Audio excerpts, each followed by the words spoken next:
नमस्कार दोस्तों, स्वागत है आपका फिर से हमारे YouTube चैनल में।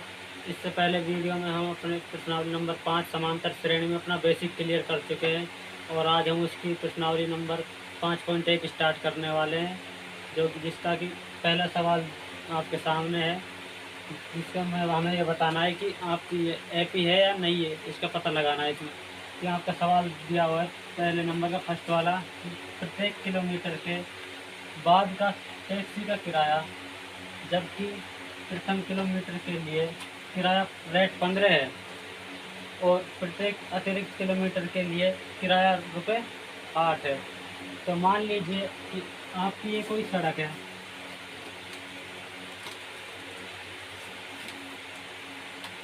सवाल में बोल रहा है कि टैक्सी का प्रथम किलोमीटर के लिए, ये अपना प्रथम किलोमीटर हो गया, इसके लिए किराया दिया हुआ है 15 रुपये मान लीजिए।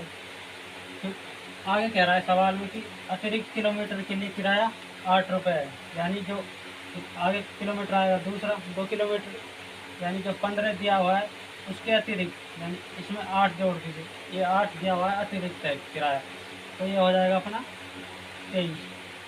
फिर आगे बोल रहा है कि अतिरिक्त तीसरे किलोमीटर के लिए, अब 23 है यानी 23 में 8 जोड़ना है, 8 अतिरिक्त है अपना 31। फिर इसी प्रकार अपने चौथे किलोमीटर के लिए 31 से 8 जोड़िए, जो कि अतिरिक्त है अपना 39। इस प्रकार अपनी एपी बनेगी। तो आइए हम इस सवाल को हल करते हैं आगे। आइए हम सवाल को स्टार्ट करते हैं। दिया हुआ है प्रथम किलोमीटर के लिए किराया दिया हुआ है 15 रुपये। इसी प्रकार अपना द्वितीय किलोमीटर के लिए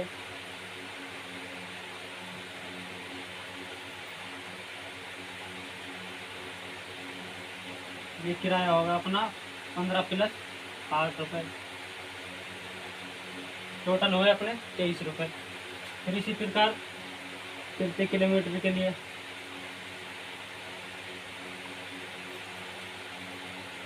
तो 23 प्लस 8 रुपये, ये हुए अपने टोटल 31 रुपये। इसी प्रकार चतुर्थ किलोमीटर के लिए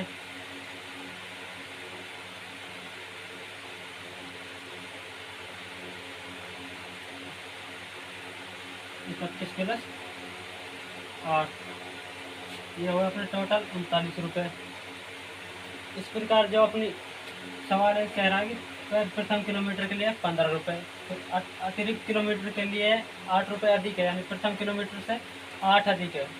फिर इसी प्रकार द्वितीय किलोमीटर से फिर 8 अधिक है, फिर इसी प्रकार तृतीय के लिए 8 अधिक है, इस प्रकार 8 8 अधिक है अपना। तो इस प्रकार अपनी एपी बनने वाली है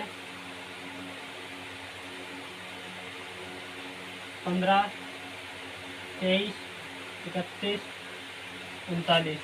तो इस प्रकार से चलेगी। अब हमको ये सवाल में कह रहा है कि ये एपी है या नहीं है, इसका हमको पता लगाना है। तो इसका पता लगाने के लिए हम सबसे पहले अपन सार्वंतर निकालते हैं, जिसको डी से प्रदर्शित करते हैं।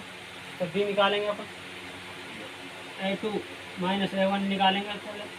तो ये अपना A1 हो गया, ये अपना A2 हो गया। तो निकालिए A2 माइनस A1 कितना है 8। उसी प्रकार A3 माइनस A2 निकालिए, 31 माइनस 23 8। उसी प्रकार A4 माइनस A3 निकालिए, कितना आया 39 माइनस 31 बराबर 8। इसी प्रकार जो अपना सार्वंतर है बार बार 8 ही आ रहा है, यानी कि जो कि समान है। तो अपनी ये यदि सार्वंतर समान होता है तो वो एक एपी होती है। तो हम लिखेंगे चूँकि जो अपना डी है वो समान है, अतः यह एक एपी है। ये अपना हो गया इसका आंसर। चलिए अब आगे हम दूसरा सवाल स्टार्ट करेंगे अपना। तो अब अपन मान लेते हैं कि माना पंप में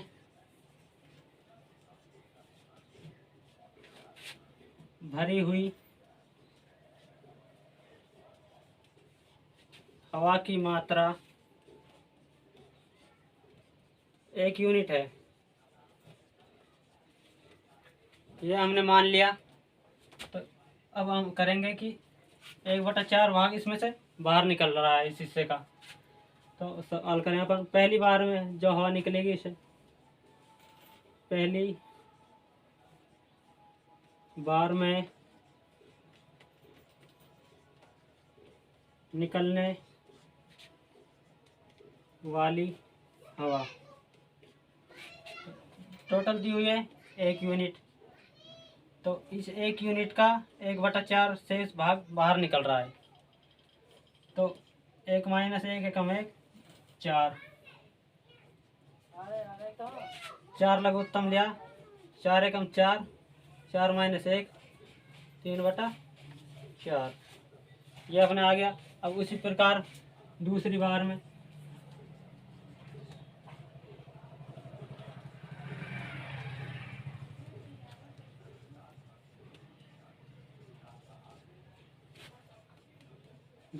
निकलने वाली हवा,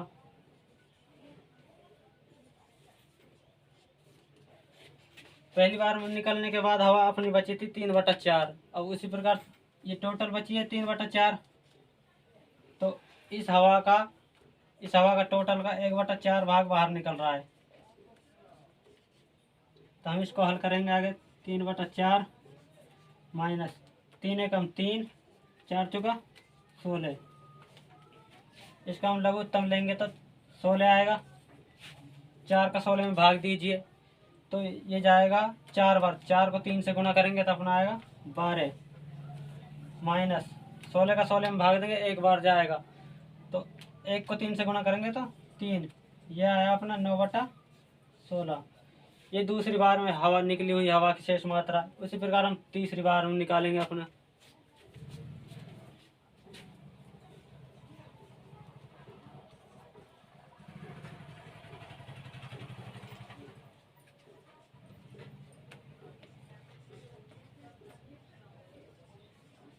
तीसरी बार में निकलने वाली हवा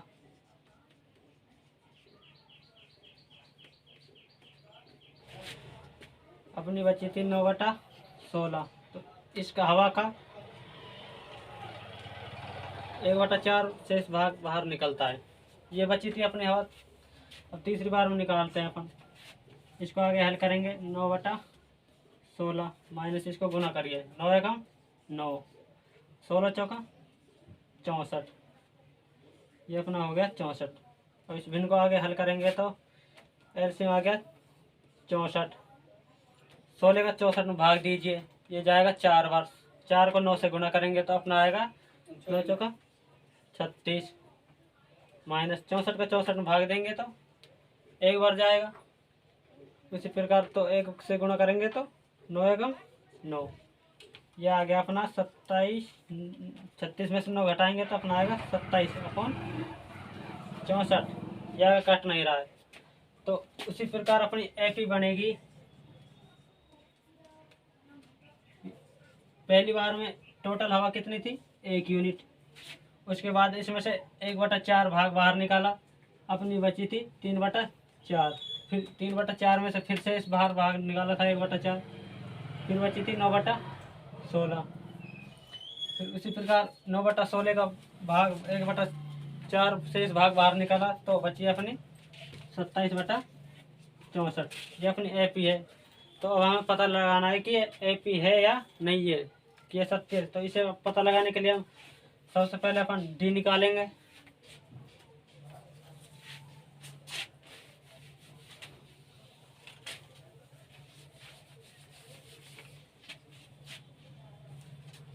और बनने वाली एपी है 1 3/4 9/16 और 27/64, ये अपनी एपी बनने वाली। तो आइए हम इस डी निकालते हैं। डी निकालने के लिए A2 - A1 करना पड़ेगा, A3 - A2 करना पड़ेगा और A4 - A3। यदि ये समान आ जाता है तो मान लीजिए ये एपी है, यदि समान नहीं जाता है तो ये एपी नहीं है। तो घटाइए, आइए 3/4 में से 1 को घटाइए, इसके नीचे एक मान लीजिए, लघुत्तम आया 4 अपना, 4 का 4 में भाग देंगे तो एक बार जाएगा, 1 से 3 को गुणा करेंगे तो 3, माइनस 1 का 4 में भाग देंगे 4 बार जाएगा, 4 को 1 से गुणा करेंगे तो 4, यह आया अपना -1/4। उसी प्रकार अब हम निकालेंगे, ये तो हो गया अपना A2 माइनस A1 था। अब हम निकालेंगे A3 माइनस A2 बराबर 9/16 माइनस 3/4।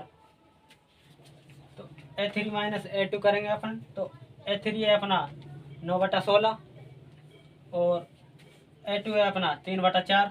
तो इसको आगे हल करेंगे तो अपन इसका लघुत्तम आएगा 16, 16 का 16 में भाग देंगे तो एक बार जाएगा, 1 का 9 से गुणा करेंगे तो 9, माइनस अब 4 का 16 में भाग देंगे तो 4 बार जाएगा, 4 को 3 से गुणा करेंगे तो 12।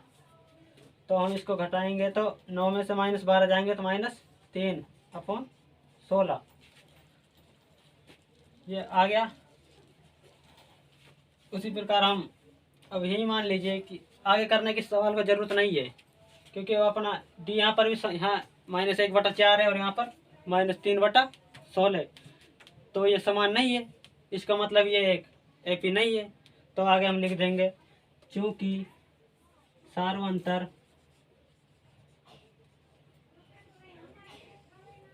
डी समान नहीं है, चूँकि हम निकाल कर देख चुके हैं कि सार्वंतर समान नहीं है, तो सार्वंतर समान नहीं होगा तो ये एक एपी नहीं होगी। तो अतः चूँकि सार्वंतर डी समान नहीं है, इसलिए जो अपनी ये एपी दी हुई है, इसलिए ये एक एपी में नहीं है। इसी प्रकार देखा गया, आपने डी निकाला अपन, यहाँ -1/4 आया, यहाँ पर -3/16 आया। क्योंकि ये समान नहीं है, आगे करने की जरूरत नहीं है, क्योंकि आपको हमको पता लग गया है कि ये समान नहीं है, तो आगे समान क्या कैसे हो सकते हैं। तो ये समान नहीं है तो हमने क्या लिखेंगे, चूँकि सार्वंतर डी समान नहीं है इसलिए ये एपी में नहीं है। सवाल दिया हुआ है तो इसलिए ये एपी में नहीं है। तो आगे हम अपना अगली वीडियो में, आज की वीडियो में फ़िलहाल इतना ही। यदि आपको इन 2 सवालों में कहीं भी कोई दिक्कत हो तो कमेंट करके ज़रूर बताएं। मैं आपको बहुत ही बेसिक तरीके से, सरल तरीके से समझा रहा हूँ जितना हो रहा है। आगे यदि आपको कोई समस्या आ रही है तो कमेंट करके ज़रूर बताएं। आपको आगे हम पहले वाले का थर्ड वाला सवाल स्टार्ट करेंगे। यहाँ तक आपको समझ आया हो, क्लियर हो तो बता देना, क्योंकि पहली वीडियो में इसका बेसिक क्लियर कर चुके हैं। अब हम सवाल स्टार्ट कर रहे हैं। यदि आपने पहली वीडियो नहीं देखी तो उसको प्लीज़ ज़रूर जाकर देखें। यदि आप बेसिक समझ गए तो समझ लीजिए, सवाल भी आसानी से आपके समझ में आ जाएंगे। धन्यवाद।